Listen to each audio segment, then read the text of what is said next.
ತಾಯಿ ಮಾಳಗುಂಡಮ್ಮ ಅಂತ. ಈ ಅಮರೇಶ್ವರ ಮೂಲಲಿಂಗು ತಾವೆಲ್ಲ ನೋಡಿದ್ರೆ ಮುಂಚೆನೆ ಅವ್ರ ತಾಯಿ ಮಾಳಗುಂಡಮ್ಮ ಅಂತ. ಈ ಅಮರೇಶ್ವರನ ತಾಯಿ ಆಗಿರ್ತಕ್ಕಂಥ ಮಾಳಗುಂಡಮ್ಮ ಮತ್ತು ತಂದೆ ಆಗಿರ್ತಕ್ಕಂಥ ಆದಾಯ ಮೂಲತಃ ಇವರು ದೇವತೆಗಳು, ಗಂಧರ್ವರು. ಒಂದ್ಸಲ ಏನಾಗಿತ್ತಂದ್ರೆ ಗೌತಮ ಮಹರ್ಷಿಗಳು ನಂದೀಶನ ಚರಿತ್ರೆ ಹೇಳುವಾಗ ಇವರಿಬ್ಬರು ದಂಪತಿಗಳು ಕಾಮಚೇಷ್ಟೆಯನ್ನ ಆಡ್ತಾರೆ. ಅದನ್ನ ನೋಡಿರ್ತಕ್ಕಂಥ ಗೌತಮ ಮಹರ್ಷಿಗಳು ಅವ್ರಿಗೆ ಶಾಪ ಕೊಡ್ತಾರೆ.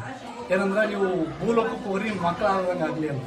ಅಪುತ್ರಶ್ಯ ಗತಿರ್ನಾಸ್ತಿ, ಮಕ್ಕಳಿಲ್ಲ ಅಂದ್ರೆ ಮೋಕ್ಷ ಇಲ್ಲ, ಮತ್ತೆ ನಮಗೆ ಮೋಕ್ಷ ಇಲ್ಲ, ಮತ್ತೆ ಮತ್ತೆ ಮಾನವರಾಗಿ ಬಿಡ್ತೀವಿ, ನಮ್ಗೆ ಏನಾದ್ರೂ ಮೋಕ್ಷ ಕರುಣಿಸಂತ ಪರಿಪರಿಯಾಗಿ ಗೌತಮ ಮಹರ್ಷಿಗಳ ಹತ್ರ ಬೇಡ್ಕೊಂಡಾಗ ಗೌತಮ ಮಹರ್ಷಿಗಳು ಹೇಳ್ತಂದ್ರೆ ಶಾಪ ಕೊಡೋದು ಮಾತ್ರ ನಮ್ಗೆ ಗೊತ್ತಿರ್ತಕ್ಕಂಥದ್ದು, ಶಾಪ ವಿಮೋಚನೆ ಮಾಡ್ತಕ್ಕಂಥ ಶಕ್ತಿ ಆ ಶಿವನ ಹತ್ರ ಅದ, ನೀವು ಶಿವನ ಹತ್ರ ಹೋಗ್ರಿ ಅಂದಾಗ ಆ ಇಬ್ಬರು ದಂಪತಿಗಳು ಶಿವನ ಹತ್ರ ಒಂದು ಪರಿಪರಿಯಾಗಿ ಬೇಡ್ಕೊಂತಾರ.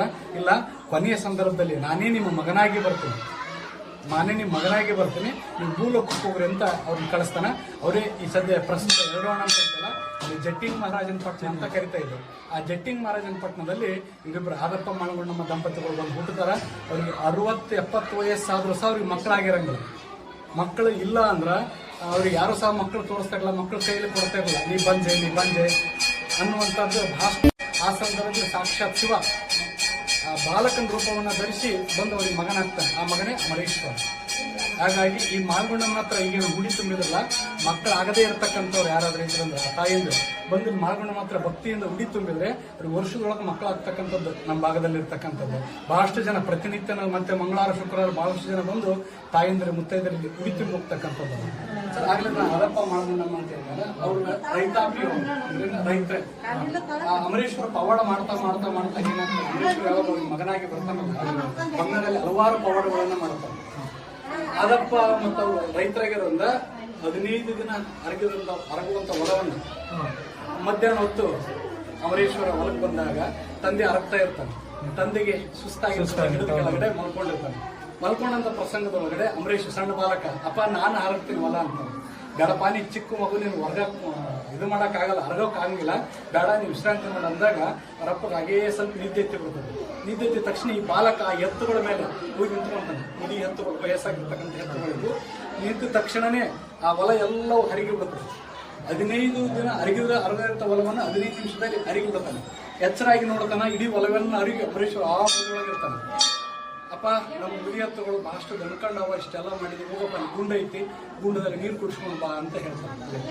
ಗಜಗುಂಡ ಅಂತ ಬರ್ತದೆ, ಮತ್ತೆ ಅಲ್ಲಿ ಗಡಿಗೆ ಬಾವಿ ಅಂತ ಬರ್ತದೆ. ಆ ಗಡಿಗೆ ಬಾವಿ ಒಳಗ ಆ ಮುದಿ ಹತ್ತುಗಳನ್ನ ಕರ್ಕೊಂಡು ನೀರು ಕುಡಿಸಿದ ತಕ್ಷಣ ಹರಿಯದ ಬಂದು ಆಗ್ತದೆ.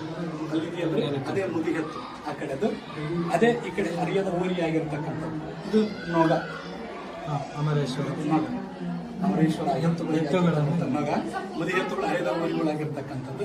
ನಂತರ ಹರಿಯದ ಊರುಗಳು ಆದ ತಕ್ಷಣನೇ ತಂದೆಗೆ ಆಶ್ಚರ್ಯ ಆಗ್ತದೆ. ಅಲ್ಲಪ್ಪ ನಮ್ಮ ಮುದಿ ಎತ್ತುಗಳು ನೀನು ಹರಿಯದ ಊರಿ ಪಡ್ಕೊಂಡು ಬಂದಿಲ್ಲ, ಯಾರು ಇವು, ಯಾಕೆ ತಗೊಂಡು ಬಂದಿ ನೀನು, ಈ ತರ ಕಳತನ ಮಾಡಬಾರ್ದಪ್ಪ ಅಂತ ಆ ಬಾಲಕಿ ತಂದೆ ಹೇಳಿದಾಗ, ಇಲ್ಲಪ್ಪ ಇವು ನಮ್ಮವೇ ಎತ್ತುಗಳು, ಆ ಗುಂಡದೊಳಗೆ ನೀರು ಕುಡಿಸಿದೆ, ಆ ಗುಣದ ನೀರು ಕುಡಿಸಿದ ತಕ್ಷಣ ಆ ಎತ್ತುಗಳೆಲ್ಲವೂ ಮುದಿವಿರ್ತಕ್ಕಂಥ ಹರಿಯದ ಊರುಗಳು ಆದವು ಅಂತ ತಿಳ್ಕೊಂಡು ಆ ಬಾಲಕ ಹೇಳ್ತಾನೆ. ಅಲ್ಲಪ್ಪ ನಾನು ಇಷ್ಟು ವರ್ಷ ಅದೇ ಗುಣದಲ್ಲಿ ನೀರು ಕುಡಿಸಿದ್ದೆ, ನನಗ ಹರಿಯದ ಊರುಗಳು ಆಗದೇ ಇರ್ತಕ್ಕಂಥ ನಿನಗೆ ಹೆಂಗೆ ಆಗ್ತಾವ ನೋಡೋಣ ಅಂತ ಕರ್ಕೊಂಡು ಬಂದಾಗ ಆ ಮುದಿ ವಯಸ್ಸಾಗಿರ್ತಕ್ಕಂಥ ಅದಪ್ಪನವರು ಒಳಗಿಳಿದು 3 ವರ್ಷ ನೀರು ಕುಡಿದ ತಕ್ಷಣನೇ ಅವರು ಸಹ ಹರಿಯದವ್ರು ಆಗ್ತಾರೆ. ಆದಪ್ಪನ ಬುದ್ಧಿಗೆ ನೋಡೋಣ, ಅವ್ರು ಹರಿಯದಾಗ್ತಾರೆ. ಅಷ್ಟೊತ್ತಿಗೆ ಮಾಳಗುಂಡಮ್ಮ ಬುತ್ತಿ ಹೊತ್ಕೊಂಡ್ ಬರ್ತಾಳ. ಬುತ್ತಿ ಹೊತ್ಕೊಂಡ್ ಬಂದ ತಕ್ಷಣ ಆಕೆಗೆ ಎಲ್ಲವೂ ಆಶ್ಚರ್ಯ. ಮಗ ಒಬ್ಬವನ್ ಕಾಣ್ತಾ ಇದ್ದಾನೆ, ಮುದಿ ಹತ್ತಿದ್ದು ಹರಿಯದ ಊರುಗಳಾಗಿದ್ದಾವೆ. ತಂದೆ ಅಂದ್ರೆ ಗಂಡ ಮುಪ್ಪಾಗಿರ್ತಕ್ಕಂಥ ವಯಸ್ಸಲ್ಲಿದ್ದಾನೆ. ಆಶ್ಚರ್ಯ ಆದಾಗ ಆ ಯುವಕನನ್ನ ಅಂದ್ರೆ ಆದಾಯ ಕೇಳ್ತಾರ, ನನ್ನ ಗಂಡ ಆದಾಯ ಇಲ್ಲಪ್ಪ ಅಂದಾಗ ಅವ ಹುಡುಗ ಅಂತಾನ, ಅಂದ್ರೆ ನನ್ನ ವಯಸ್ಸಿಗೆ ಬಂದಂತ, ಇಲ್ಲ ಮಾಳಗುಂಡ ನಾನೇ ಗಂಡ ಅಂತ.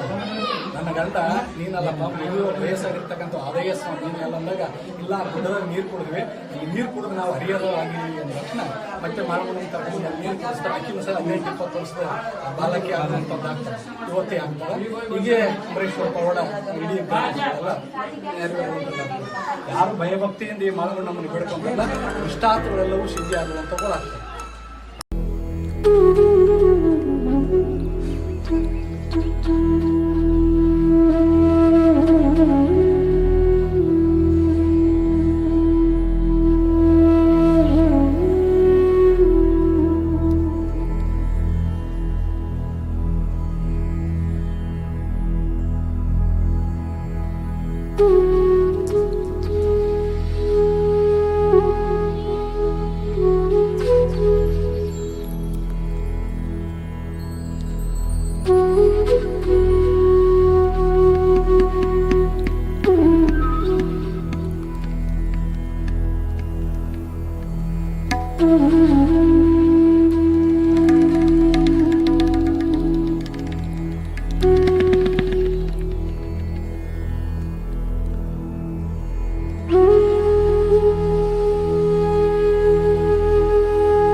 Mm-hmm.